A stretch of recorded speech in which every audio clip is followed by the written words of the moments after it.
Hello everyone, it's Retroaction. Welcome to Transformers Generation 2 review. This is Powerdive, released by Hasbro in 1994. So this is the Transformers Generation 2 Powerdive. He is actually part of a subgroup known as the Rotor Force, which we'll get to that in a moment. As you can see, he's got like this disc at the top of his rotors there. These guys do have a firing gimmick, which we'll get to in a bit. But as you can see, here he is in, like, he dropped it. Here he is in his assault helicopter mode. Looks really cool. As you can see, he's got like 3 armaments on each side. Some quite good detail on that translucent red cockpit there, and very nice, like what they did there. There's some moulding detail on that gun as well.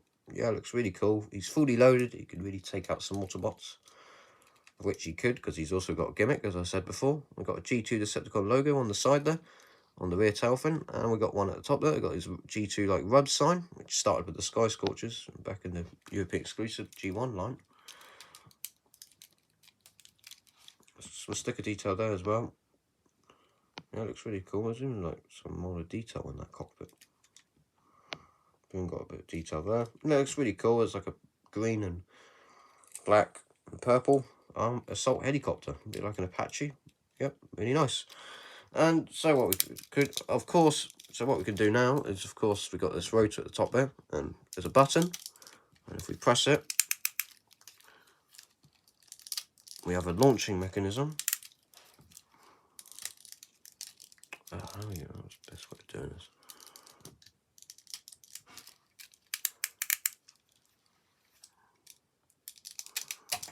And there it goes. So it launches off this disc. It is meant to have 2, but I only have the 1.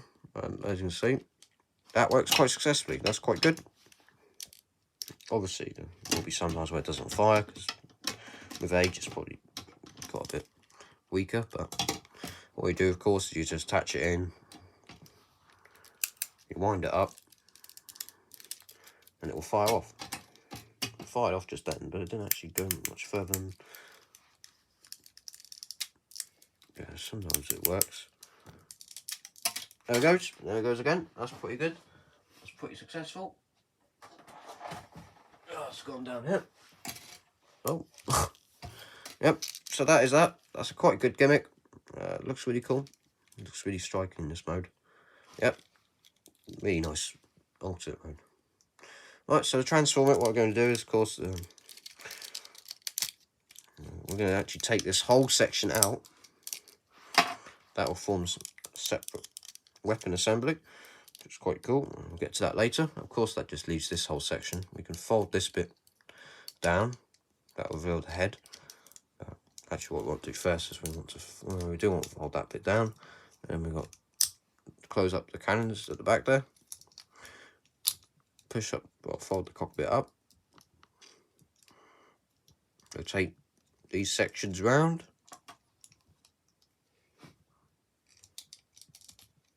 And then you want to get the arms up. It's a bit strange, the arms. The arms are in this position, so what we want to do is we want to fold them out, then flip the cannons round to form the hands. And there he is in robot mode. That is Powerdive in his robot mode. Looks really cool. Not much articulation. I mean, the arms bend backwards at the elbow instead of, like this. So, instead of doing that, they do that, or something like that. That's a bit strange. The arms bend backwards, a bit odd. That's for the transformation. And you can flip the cannons around to form his hands, or flip the hands around to form a cannon, if you wish. Yeah, gives him extra weapon, and gives him an extra weapon and firepower, I suppose. So yeah, but there is a shoulder joint, so you can rotate the shoulders, can hit people, and use his weapon. That's quite cool. As for the legs, they're just stuck together. So it's definitely an early G2 figure, and that there isn't much articulation, no ball joints or anything like that.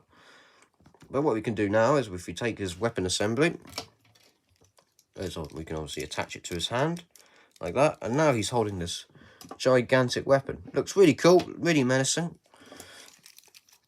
A bit like Tracons, but instead of like looking through, looking through a weapon system, he's actually just holding it. This is like a launcher. So yeah, they do look really cool in this mode. And he stands quite well, despite the fact he's holding a giant weapon. So that's good. Yep. But we do have, of course, the light piping.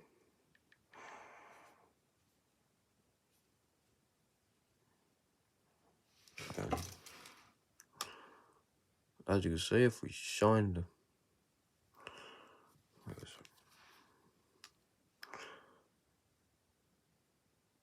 I can see his eyes are really lighting up. That is pretty damn cool. Yep, that is phenomenal. So that is it for that gimmick as well. But that isn't his primary gimmick, of course, because his primary gimmick is to find rotors, which you can also do in robot mode. Hence why he's holding the launcher.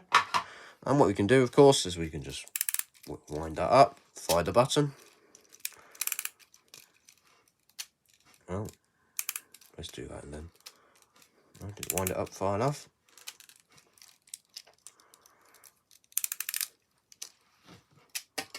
And off it goes. So that's pretty cool. That's a pretty cool gimmick.